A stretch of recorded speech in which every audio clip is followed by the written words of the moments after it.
about yourself. Um, the first question and the first topic will be talking about home and houses. Do you live in a house or an apartment? Right now, I live in an apartment. It's a one-bedroom apartment. What is your favorite room in your home? My favorite room in my home is the kitchen because I like cooking.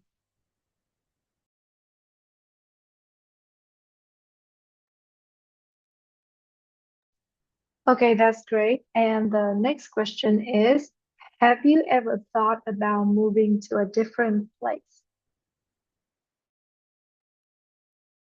I have, sometimes I thought about moving to a place that is closer to my office.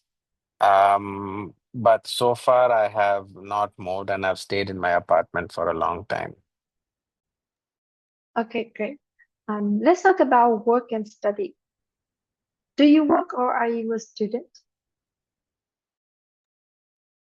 I am working now. I have been working for almost 10 years now. What do you like about your work? I like mostly the people that I work with, and I like it when we manage to, as a team, complete projects successfully. Sometimes our projects are delayed, but the part I like the most is when we complete a project and hand it over to the client. Okay, that's great. Do you see yourself continuing in this field in the future?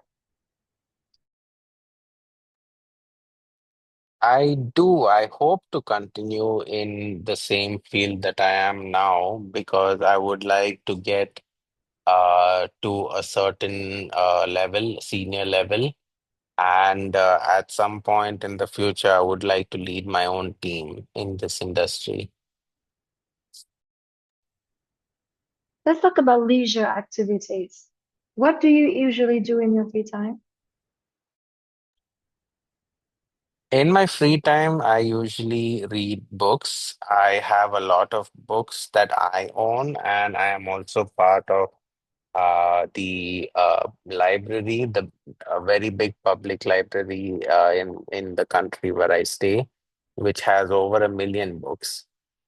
So in my free time, I basically try to read as much as possible.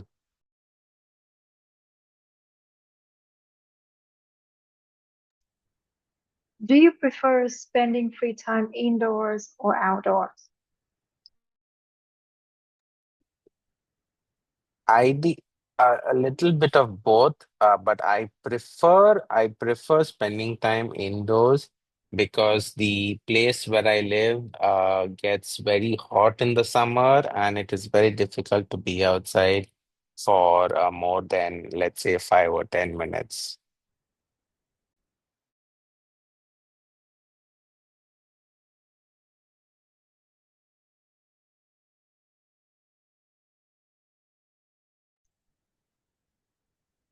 Have you, excuse me, the next question is, have your leisure activities changed over the years?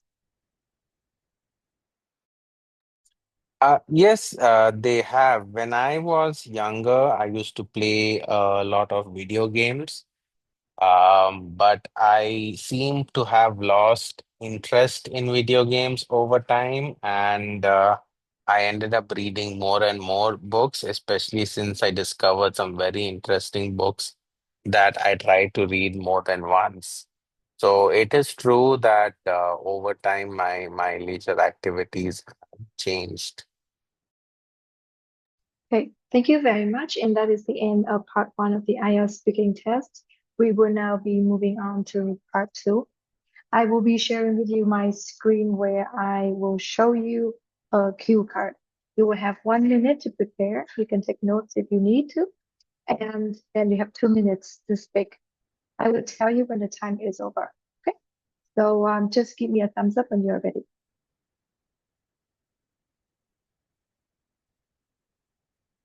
Okay, so I'll be sharing my screen now. Give me 1 minute.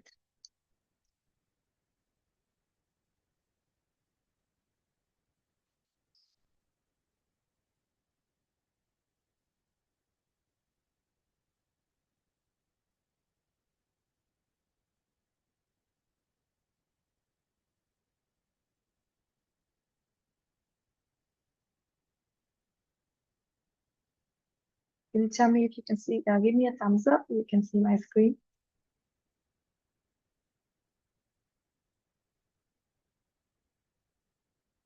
Okay, great. So you have now 1 minute to prepare. I will tell you when this time is over. 1 minute starts now.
And now you have 2 minutes to speak.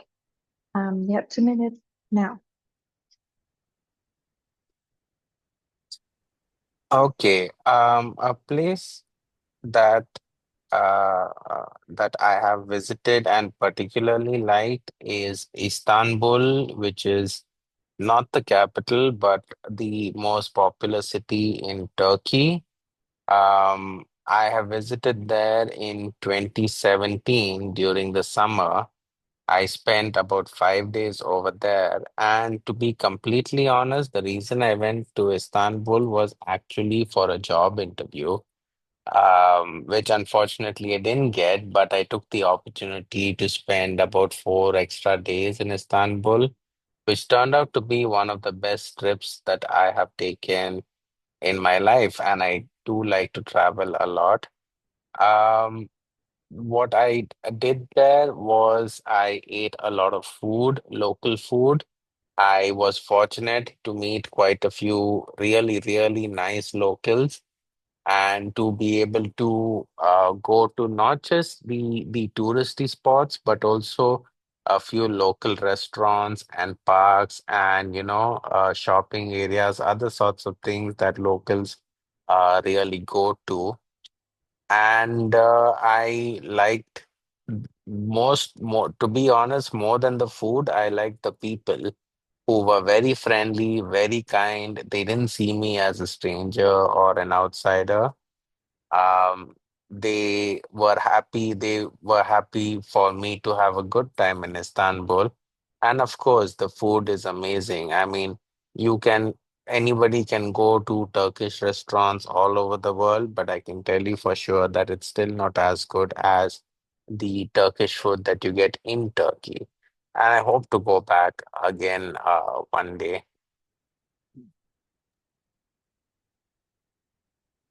Okay, that is the end of your answer. This is the end of 2 minutes. Thank you very much. We are now moving on to part three of the IELTS speaking exam. I will be asking you a few questions about the topic that we just had in the part two. So in part two, we talked about IELTS, sorry, we talked about, I should stop sharing the screen, I'm sorry. Okay. In part two, we talked about tourism and your trip to Istanbul. So in part three, I would like to talk about tourism. The first question for you is, do you think tourism is important? for a country?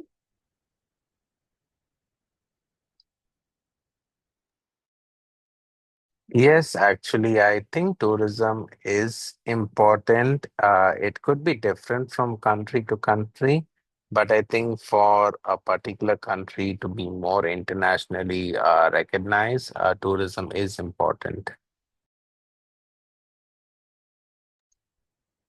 What are the advantages and disadvantages of tourism? Well, the advantages, of course, it is a good enriching experience, I would say, to be able to visit another country and experience a different culture. And for the country that receives tourists to be able to share their culture with foreigners. The disadvantages happen if there are too many tourists in one place. And so that's when maybe the host country should put in some measures to avoid overcrowding. Okay, I want to talk about cultural differences. Do you think it is important to learn about the culture of a place before visiting it? Yes, I think it is very important because first of all, if I visit a foreign country, I should make sure that I don't do anything that offends the local people over there. Because, for example, if I visit certain parts of India, if I go to temples, I should not be asking for non-vegetarian food because it is offensive for some people. So yes, it is important to learn at least a little bit about the country of the place that I will be visiting. Right. And what challenges might travelers face when encountering cultural differences? I think while encountering cultural differences, the challenge travelers might face would be that it is outside their comfort zone, which means that they have to adjust to different food, different customs, different locations, and some people adjust better than others. So, more experienced travelers are better at adjusting. So, really, like, my opinion is that everybody should travel as much as they can or as possible as they can. Right. Thank you very much. And that is the end of our IELTS speaking test. I actually have more questions, but after this question, I think I had enough evidence for the band score that I'm going to give. Okay. And to be honest with you, it's a very, very good IELTS speaking test that you just gave. And this is probably, if you are targeting somewhere 7.5, I don't think you need to worry. You can take it today and you would get 7 to 7.5 IELTS speaking.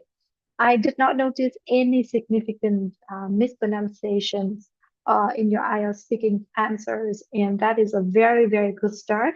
You also have very good grammar, and I would say a very strong foundation of English grammar, which is also a very good start.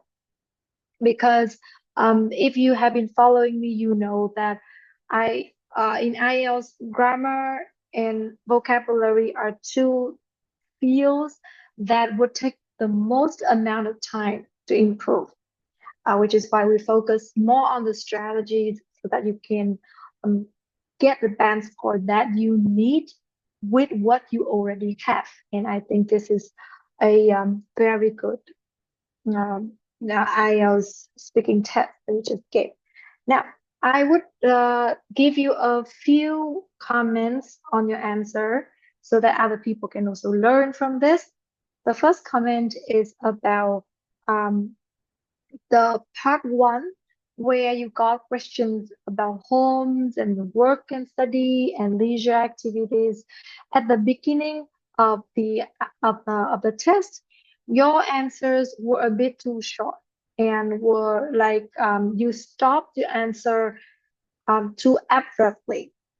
Basically, you didn't give me the cue, enough cue for me to understand that you had already finished your answer, and I was waiting a little bit, and there was some pauses in between. So you said something and you paused a little bit, and then you said something else. The pauses were a bit confusing because I didn't really know if you were about to speak more or you just stop, right?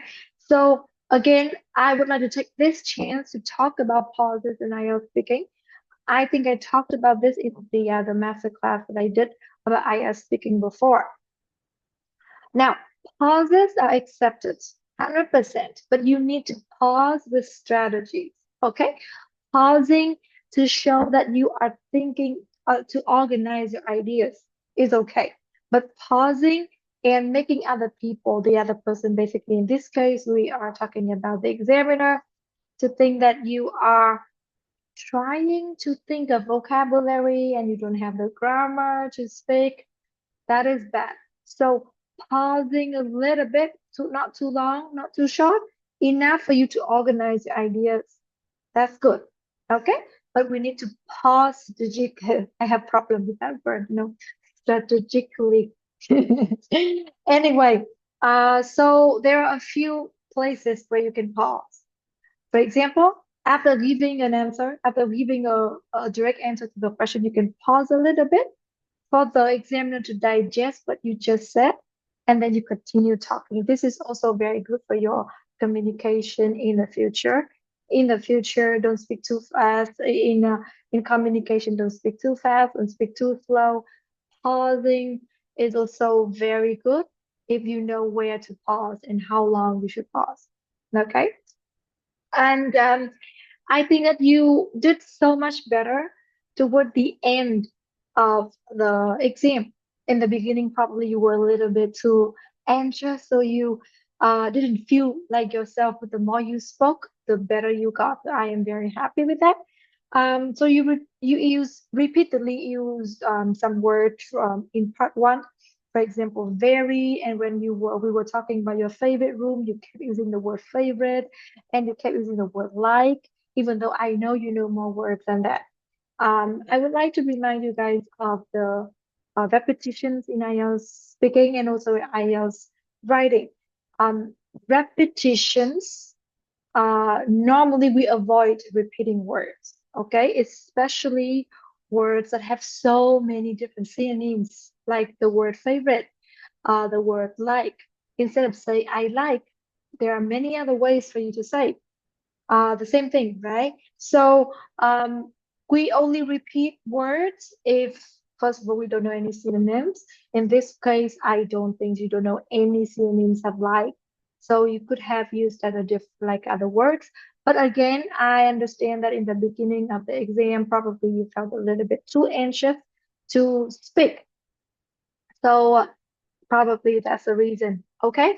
But toward the end of part one, you started to feel more confident and you started to give better, longer, and like so much with so many, so much more, your vocabulary was so much richer toward the end of part one. And that continued until part two. And then it showed up so well in part three. And I'm very happy with that. And again, over here, we are not looking at part by part. We are looking at the overall performance. Everybody not everybody, but most people may feel a little bit anxious at the beginning of an exam. I'm just like you guys, okay? At the beginning of the master class like this, you may find myself stutter a little bit, talk a little bit slowly, and trying to think of words, right? So towards the end of the exam or toward the end of the master class, you find myself more relaxed. So it's just a natural process that everybody goes through, so you don't have to worry about that. But you have to keep telling yourself to calm down a little bit, and so when you calm down, you can do better in part two and part three, which you did in part two and part three, and I'm very, very happy. Um, the in part two, you gave a very nice answer about Istanbul and your experience with Istanbul. You cover all the points, and I'm very happy. The only one thing that I noticed is that you kept using the same adverbs like really or very. Well, using very is not bad, but again, repeatedly using very is also problematic.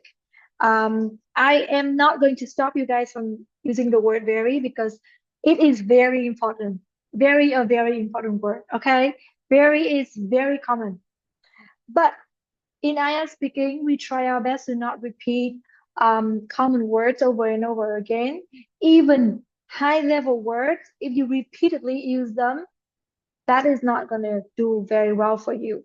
So, in this case, instead of very, I'm not asking you to learn more vocabulary because in a short period of time, it's difficult to learn vocabulary. And also because when you learn a word, probably you may not be able to use it in the future. So what I would like you to do is to use adverbs of degree. Okay, so instead of very, let's pick an adverb. Sorry, let's pick an adjective of degree, for example, significant. Okay, and add "ly" at the end of it. So we have significantly. Okay, so instead of saying they are, or you use the word extreme, that's easier. Extreme is an adjective of degree, extreme. You add "ly" at the end, it becomes extremely. And this word extremely can replace really and very. So instead of saying, Istanbul people are really, really friendly, you say, Istanbul people are extremely friendly. So with this approach, not only will you not repeat the word really and very, you will also show off your vocabulary with using extreme, and then you show off your grammar by saying extremely friendly. This is like one stone and three birds. Okay. This is one tip for you, so you can use to replace the word really and very without having to learn more words. I think you probably know the word extreme already by this time.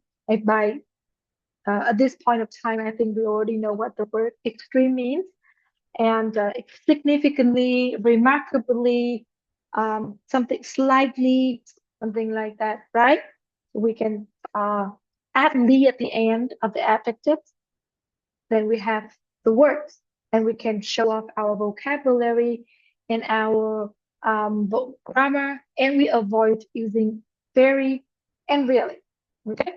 Although in real life, I'm not talking about real life conversations, okay? Because very is a very important word. Okay? Don't let anybody tell you otherwise. I know on social media you see a lot of videos saying, "Oh, don't say very because it's basic." It's okay in conversation, no problem. Okay.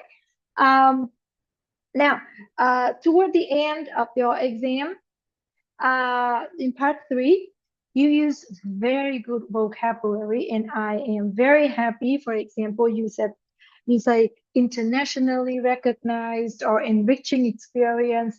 Those are the phrases that I would love to see more people using because those are very natural, very well adapted, and very widely used by people in the world, the people around us in the English speaking communities. And they are not very low level, even though the vocabulary level, the individual words, the level of the words are not that high, they're not C2 or anything, but internationally recognized altogether, the two words, very good. I'm going to take this chance to emphasize on the importance of using phrases instead of just individual words. People, my clients who got very high scores in IELTS speaking mostly use a lot of phrases, which was the reason I created all the whole vocabulary collection for free on my website. You can check it out, it's on my website, with different topics as well. I do not believe in learning only words. I believe in learning phrases. And even if I only learn words, I learn words in sentences. I'm not going to learn only one word and not do anything with that word. Okay. Um, so using phrases is also a very good way to approach and to tackle the IELTS speaking exam. Now, Eric, if you are targeting 7 to 7.5, I don't think you have any problem getting 7 to 7.5 right now at this moment. Now, if you want to get higher, say 8 or 9, of course, we need to be a little bit more polished in terms of our vocabulary and in terms of grammar. So instead of using common words like and advantages or disadvantages, use different words. Instead of saying, I like staying indoors, you would say, I'm a fan of staying indoors, right? Or I'm fond of doing something. I'm not saying that you shouldn't be using the word like. I'm saying that maybe use once or twice only. If you want to use it again, use some other phrases. Don't repeatedly use the same word. The word advantages, disadvantages, those are quite common. Instead of advantage, say benefit. Instead of disadvantage, say drawback. Okay? We are not going to repeatedly use words.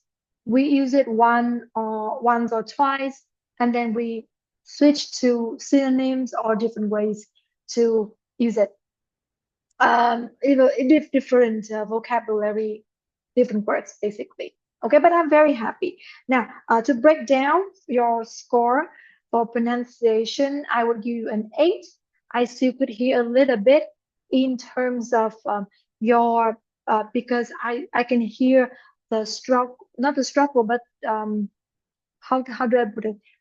So when you pronounce the V sound and the W sound, sometimes a little bit not clear. So instead of saying avoid, you say avoid, right? So the verb sounds not clear. There is like a big difference between having an accent and having a pronunciation mistake. Okay, you can pronounce the r sound very strong. If you're Indian, if you are Indian, you may be pronouncing the r sound very strong, but the v and w, this is a pronunciation mistake. Now it doesn't impede your speech, as in I did not have any problems understanding what you were saying, but of course because you this is still not clearly different.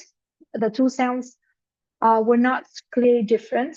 That's why you're getting an 8 for your pronunciation. Okay. Eric here clearly has an accent, but it does not affect his speech. I did not have a problem understanding him. Okay. The only time your accent will be a problem is when your accent stops the other person from understanding what you're saying. In this case, I did not have any problems with Eric's accent. Okay. Everybody has an accent. I have an accent. You have an accent. Everybody does. Okay. For fluency and coherence, I would give Eric an 8. Very fluent and very confident. Okay. The answers are coherent. In order to boost the score a little bit, I would like to have some longer answers in IELTS speaking part 1, and more coherent answers, as in more logical answers. Let's say we talked about the peer techniques in the other masterclass. The link is also on my YouTube. Please just watch that. This is everything in that video. Everything you need for IELTS speaking is over there.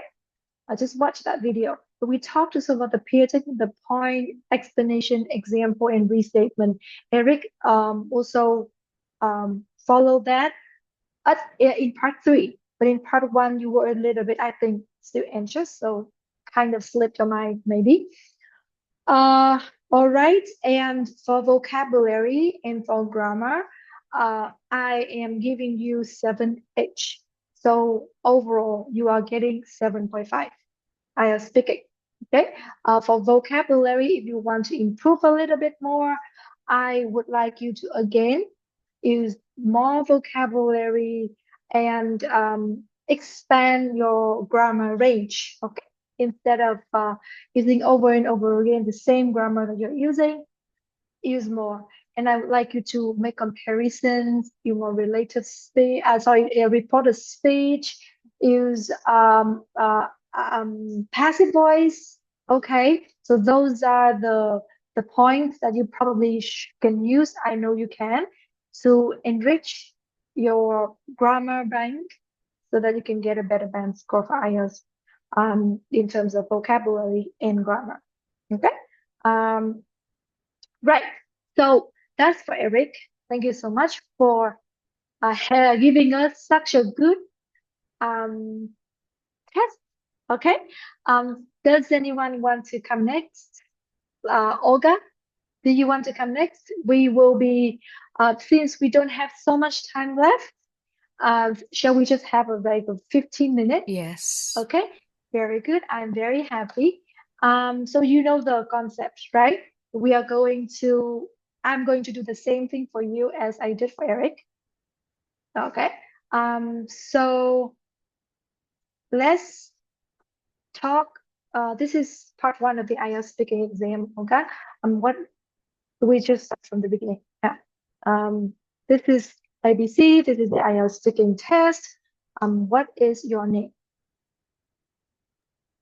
My full name is Olga Octaviani. And what do I call you? Please call me Olga. Okay, Olga. Olga, this is part one of the IELTS speaking test, and I will be asking a few questions about you. Let's talk about hobbies. Do you have any hobbies?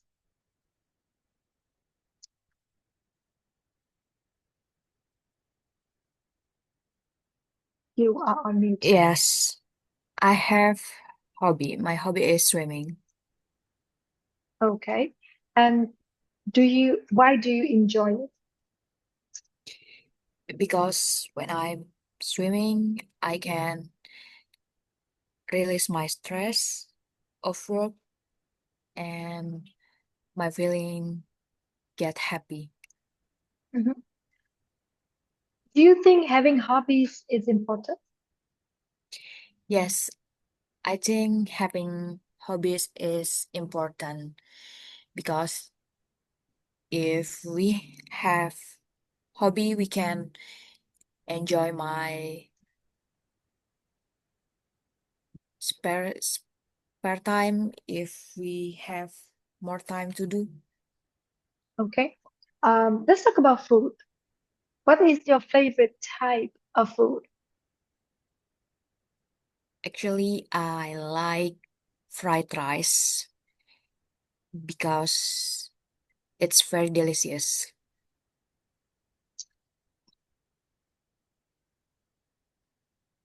Do you prefer eating at home or dining out? I prefer eating at home because my mother cook very nice and it's comfortable for me to enjoy my mother food. Mhm. Have your eating habits changed in recent years? No, my eating habit didn't change. Can you tell me more about it?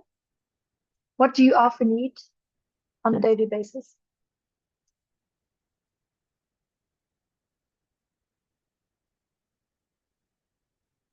Sorry, I can hear that. Mm. Can you tell me more about your eating habit?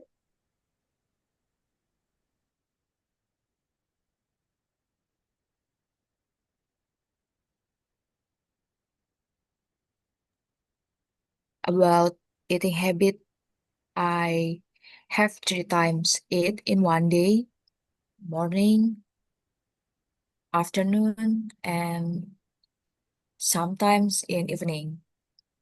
Mhm, And I always eat rice every day mhm, because rice is one of staple food in my country. mhm. Okay. Let's talk about technology. How often do you use technology in your daily life?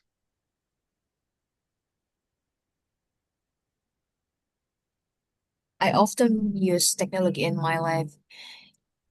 Now I'm currently working as civil servant at Ministry of Transportation, and it is I should to use technology in my daily life to work as I use computer, handphone to search knowledge to finish my work. Okay. And what is your favorite gadget? Actually, like handphone because it's simple and easy to carry. Mhm. Okay. Okay, so that is the end of part one of the IELTS speaking test. I will be now sharing with you my screen of a cue card, and you will have 1 minute to prepare, and then you will have 2 minutes to speak. Okay, I'll share my screen.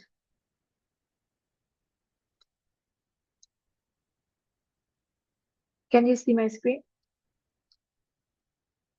Yes. Okay, so you have now 1 minute to prepare. 1 minute start now.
Okay, and now you will have 2 minutes to speak, and 2 minutes start now.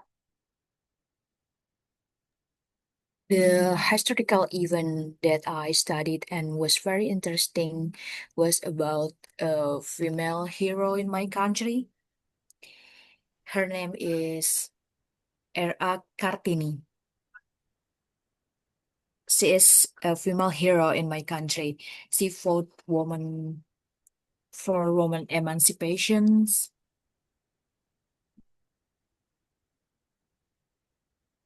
and then he studied a lot of things, and also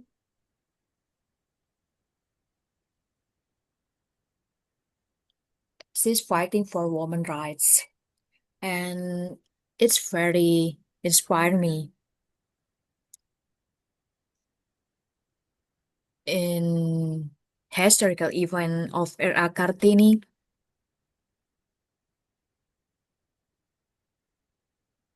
she married with the king,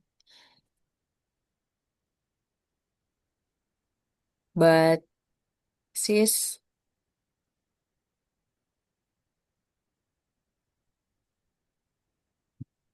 she still fought for women rights, Mhm. and it's very inspired me. Okay. Okay. So that we are going to move on to part three of the IELTS speaking test, and I will be asking you a few questions about history and education. Okay. Do you think schools should, do you think schools focus enough on teaching history? In this era, I think it's enough to teach history And why? Why do you think so?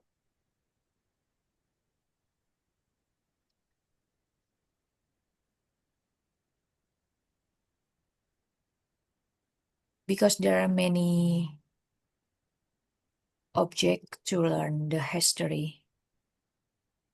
Mhm. Okay. How can learning history benefits individuals and society?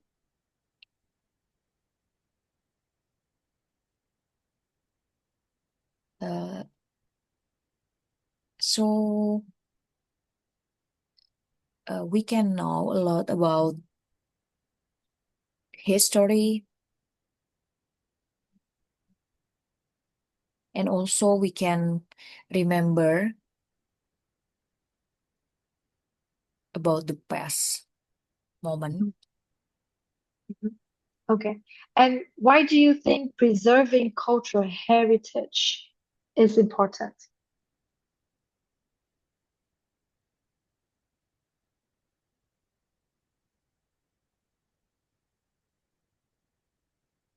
It's very important because we have to preserve culture in our country,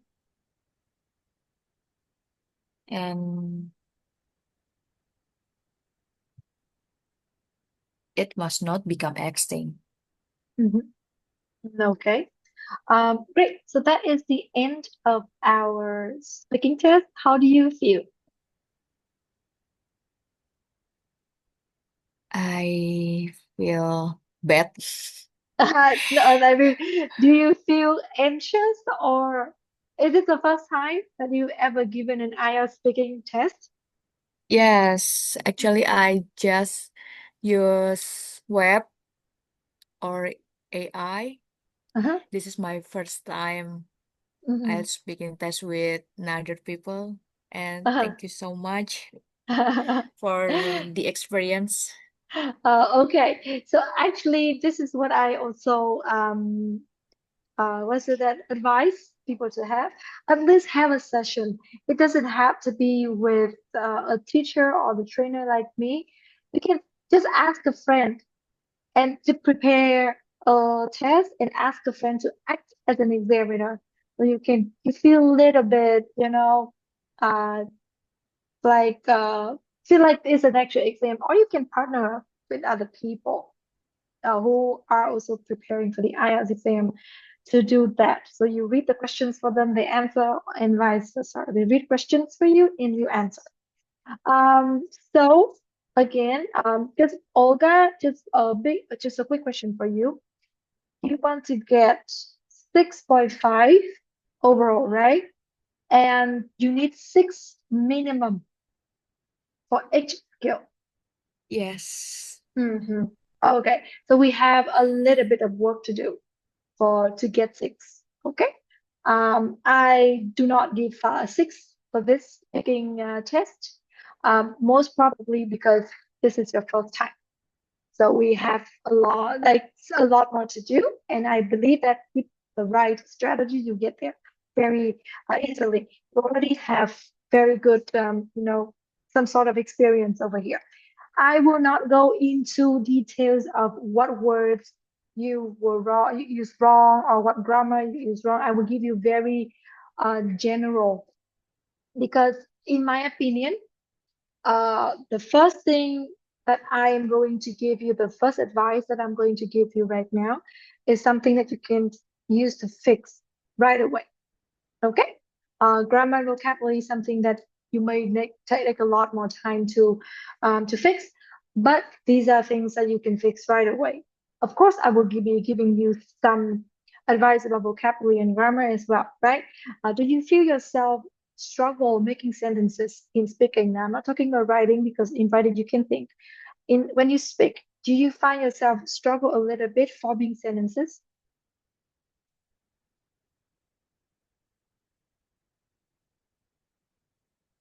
You're on mute. Sorry? I'm asking you, my question is, do you find it difficult forming sentences when you speak? Like you know the Yes. grammar, you know the vocabulary, but somehow you cannot form the sentences. Yes. Uh-huh. Right. Okay. That makes sense because I feel like I feel like you uh you probably don't have a lot of uh opportunity to practice your English, as in maybe you don't use it so often, which is why when you speak, it doesn't come out naturally. Now, this can be fixed very easily. It sounds complicated, but it can be fixed very easily.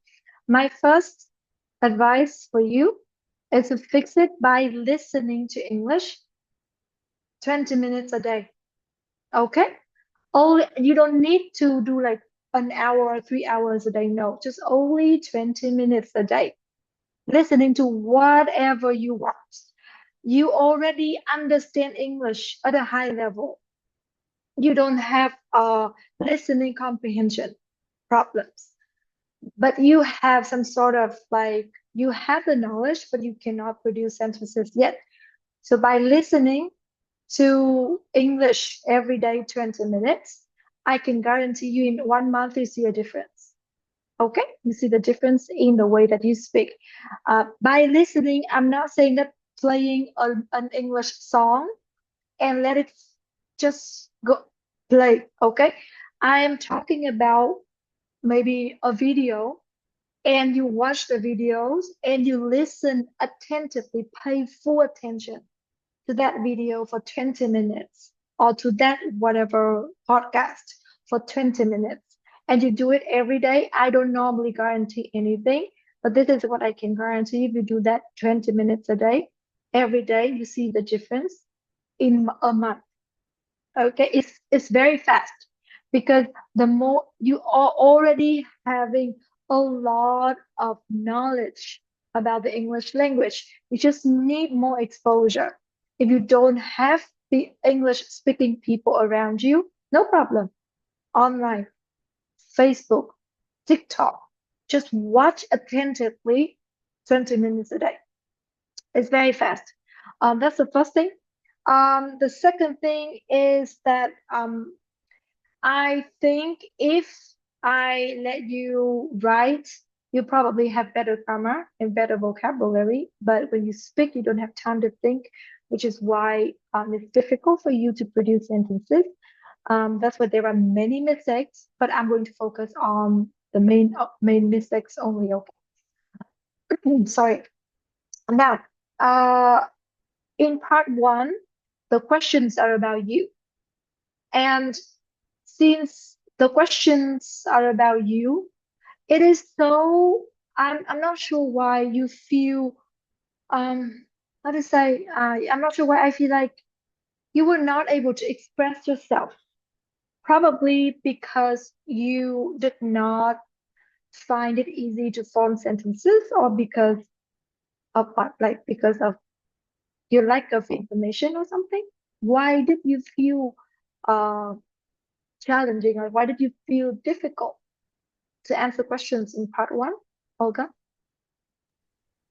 Because I hard to know the sentence. Okay. So it's mainly about the technical stuff like sentences, grammar, vocabulary, yes? Yes. Okay. The reason I'm asking that is because if you have problems with English, you can fix by listening and by learning more, okay? But I don't want you to think that your answers are not good because your ideas are not good because you are not interested. I don't want you to feel like that, okay? The questions are about you.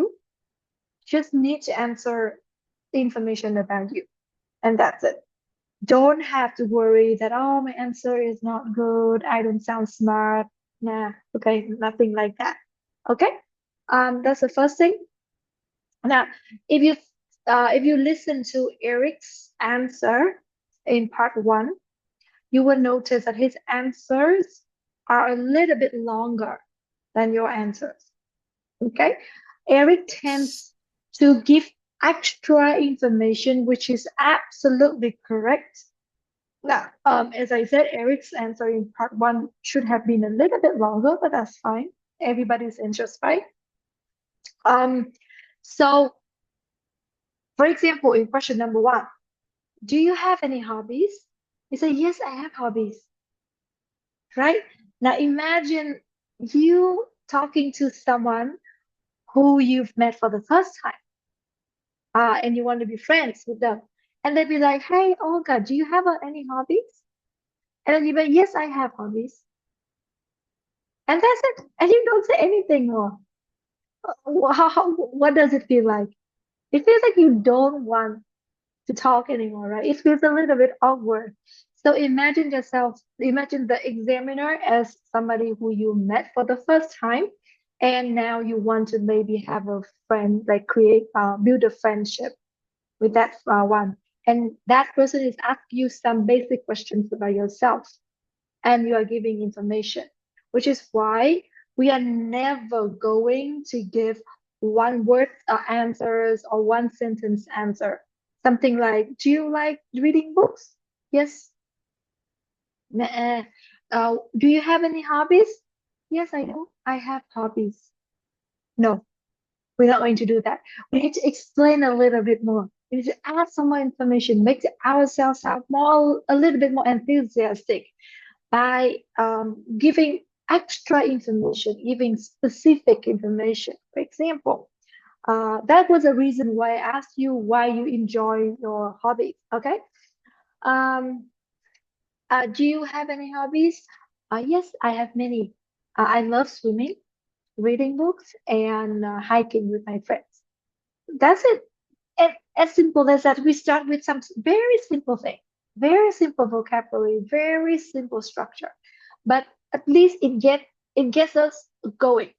We start with that, and then after a while, you have warmed up with the IELTS exam and you have had a lot more vocabulary and grammar. You can speak a little bit longer, but we avoid having one word answers and one sentence answers. We're not going to do that. Okay? Don't just say yes and or no. Explain. Don't just give one word answer. What is your favorite book? My favorite book is The Handmaid's Tale. Don't. Okay? Give some more information. And the more specific information we give, the more we force ourselves to use more topic-specific vocabulary. And that is the key to get more than 7. A lot of people start at 6, 6.5, even though they try so hard. It's because they do not give topic-specific vocabulary. They don't use topic-specific vocabulary. Okay? So that's what we do. So the entire part one, I was trying to push you a little bit, but unfortunately, you were not really comfortable enough to give more answers. Okay, so that a little bit of feedback for part one. Of course, there were a lot of word repetitions. There were a lot of grammar mistakes over here, but we don't have all the time in the world to go through into detail of the mistakes, right? I am already like stretching a little bit 4 minutes from the initial schedule already. I'm gonna finish it very quickly, okay? Your biggest problem right now is is that you do not know how to form your answers. It's mainly because, in my opinion, it's mainly because you find it difficult to form sentences. Once you feel more confident with forming sentences, you will get better. The more you practice, the better you will get, and you will have better structure for the IELTS speaking answers. Okay. I have a big concern with your pronunciation. Okay, pay attention. This is not about your accent.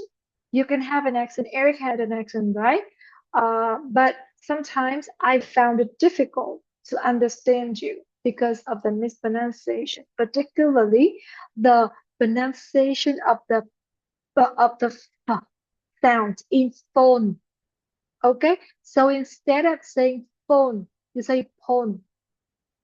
I think it's probably because you are affected by your mother tongue. As far as I'm concerned, I've had quite a few Filipino clients, and they also have the pronunciation is like a problem with pronouncing the f sound. Instead of saying phone, they say phone. Okay, so I'm not sure where you are from. I'm not sure what your mother tongue is. I'm saying that this is a mistake, a pronunciation mistake, and I have also seen this in some people who speak Tagalog as their mother tongue. Probably you are not from the Philippines, but you have similar mistakes like that. So pay attention to this pronunciation mistake of yours. It is not it is not handphone. It is hand phone. Phone. Okay. Now I'm not a pronunciation coach, and I'm not even teaching English, but I give you some tips so that you can maybe practice a little bit, make it easier for you to fix pronunciation mistakes. Okay. So any language, for that matter, any language when you speak, it would require you to use your lips, your mouth, like the position of your mouth, your tongue, the position of your tongue, and then the air in your throat. Okay, so any language for that matter. To make it, there are of course the terminologies for this, but I'm not going to bother. Like I'm not going to make you learn the terminologies.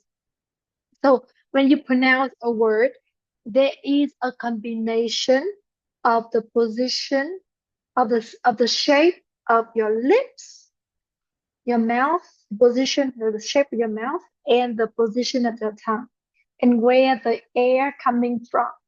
Okay, let's just go look at the f sound. All right.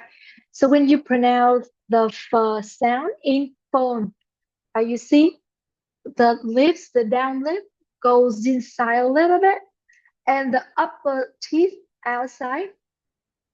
And when you pronounce it, your tongue is behind your down teeth. Okay, your lower teeth, and relax. And air comes out from the mouth, not from the throat. Okay, so it's gonna be phone. Okay, phone.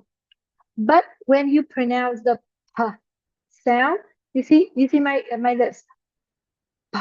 So the lips go in, and then tongue relax, and air coming out from throat. It's I phone phone. That's what. But it's phone, right? So that's how you can maybe try to fix your pronunciation a little bit. Now, I am not a coach of pronunciation, so I'm not like the expert in giving advice for pronunciation. But when you pronounce a word, it has to be you have to figure out the combination of the lips, the mouth, the tongue, the air in order to get it correctly. Okay? Try to figure that out so you have problems with the f sound. Okay? Also, you have a very typical, I'll say, there are two typical pronunciation mistakes. The first one is comfortable. It's not comfortable. It's comfortable. Three syllables. Comfortable. It's not comfortable, right? It's comfortable. All right, that's the first. Now again, it requires you to say the sound. A little bit difficult for you, I think. And the word There are two different words, right? The word, first of all, we have event, EVENT. It is event. Okay, the pronunciation is event. But you say even. Even is spelled as EVEN without the T at the end, right? I don't even know what to say, but a historical event. Okay, so these are the two pronunciation mistakes. It's a classic pronunciation mistakes that a lot of people make. Um, and and also it's not delicious. Uh, it's not delicious. It's delicious. Just three. Delicious. It's not delicious. Okay. I I know English is a little crazy. Sometimes you look at the words, the spelling is different. So probably you learn the words through reading. That's why you pronounce it incorrectly, but that's something that we all do. Now you have very simple vocabulary now and simple sentences of sorry, grammar points using your answers. We're not going through the details now because I'm sorry, I'm stretching a little bit more time for you from you. Uh, but as I said, the first practice and the practice that can benefit you a lot right now is to listen. Make it 20 minutes a day and do it every day. Pay attention to the pronunciation, pay attention to the sentences. Even if you have to repeat the sentences, that is okay. When you listen, you hear a sentence, repeat that sentence exactly. That is fine. It's shadowing. It's fine. Okay. But listen 20 minutes a day. Every day you will see the difference in a month. Now, I do not suggest you taking the exam now because probably you will not probably most likely you will not get it. At the moment, pronunciation, I'm giving you a 5 for pronunciation. For fluency and coherence, I'm gonna give you a 4 for that. For both grammar and vocabulary, I'm gonna give you 4 each. So in general, you have 4 for this IELTS speaking test. So I do not suggest you taking the IELTS exam right now because you most likely will not get it. Okay. Uh, from my experience, you may need about 2 to 3 months for preparation until you are ready. So don't spend like 5 hours in the weekend. Do a little bit every day, say 10, 15 minutes, 20 minutes a day. That would be more helpful than spending too much time at the weekend. I know everybody has something else to do. You have better things to do than just the IELTS exam. But if you want to get a target band score in a sustainable way, I would say take 2 to 3 months to prepare and do it every day. Practice a little bit every day. Okay. So I am so sorry for taking so much time for you guys. This is the last master class. Okay, Olga, you wanted to say something? Sorry, can I ask something? Mm-hmm.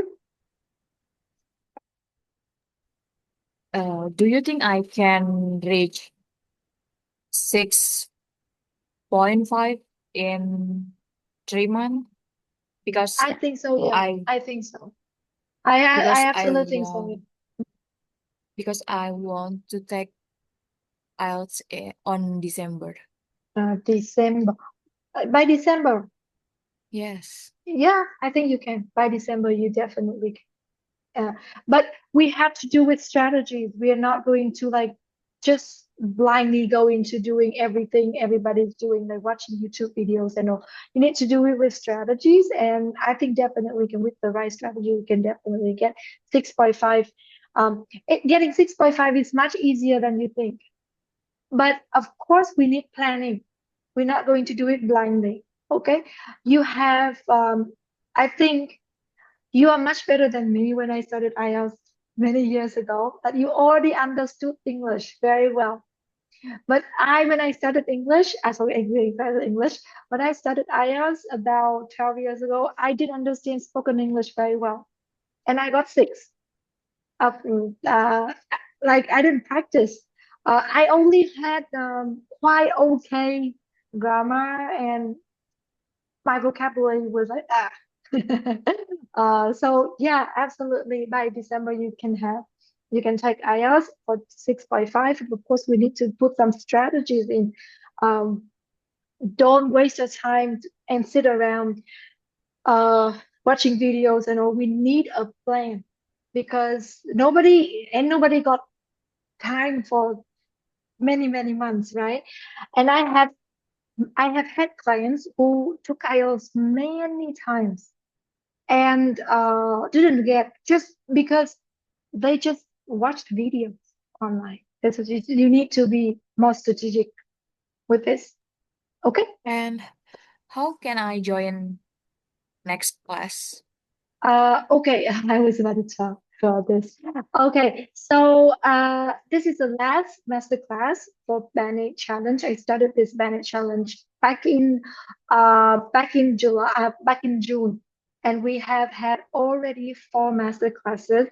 And I am tomorrow launching master classes series on my website, and we will be talking about and we go into details of different strategies, different topics, and etc. I will be sending email tomorrow.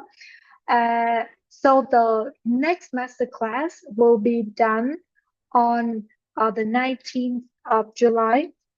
And after that, it will be about writing task one, sorry, my bad, trying task two. And the next one will be on the 26th of July, and it will be about reading, and we will be talking about true, false, not given. Now, as far as I'm concerned, I'm just gonna, okay, as far as I'm concerned, we have had so much fun in these master classes. And the next master classes will be done and we will have more time because generally I have the 1 hour for these free master classes. The master classes series that I'm going to run will be $5 to join. Okay, only $5, I know. I want to get you guys so much more, and that's $5. But when you pay $5 to join the master class, you will get $5 cash back to use on the website. So you can use it on any service on the website. So technically, it's gonna be for free. Okay. Um, so I will drop the link to register tomorrow through the emails. And the one thing is that if you want to join my courses and other preparation services, you are free to join anytime. I have the perfect plan for IELTS preparation. And you can check it out. If you need more information, just let me know. There is still listening class next month. No, listening was done last week.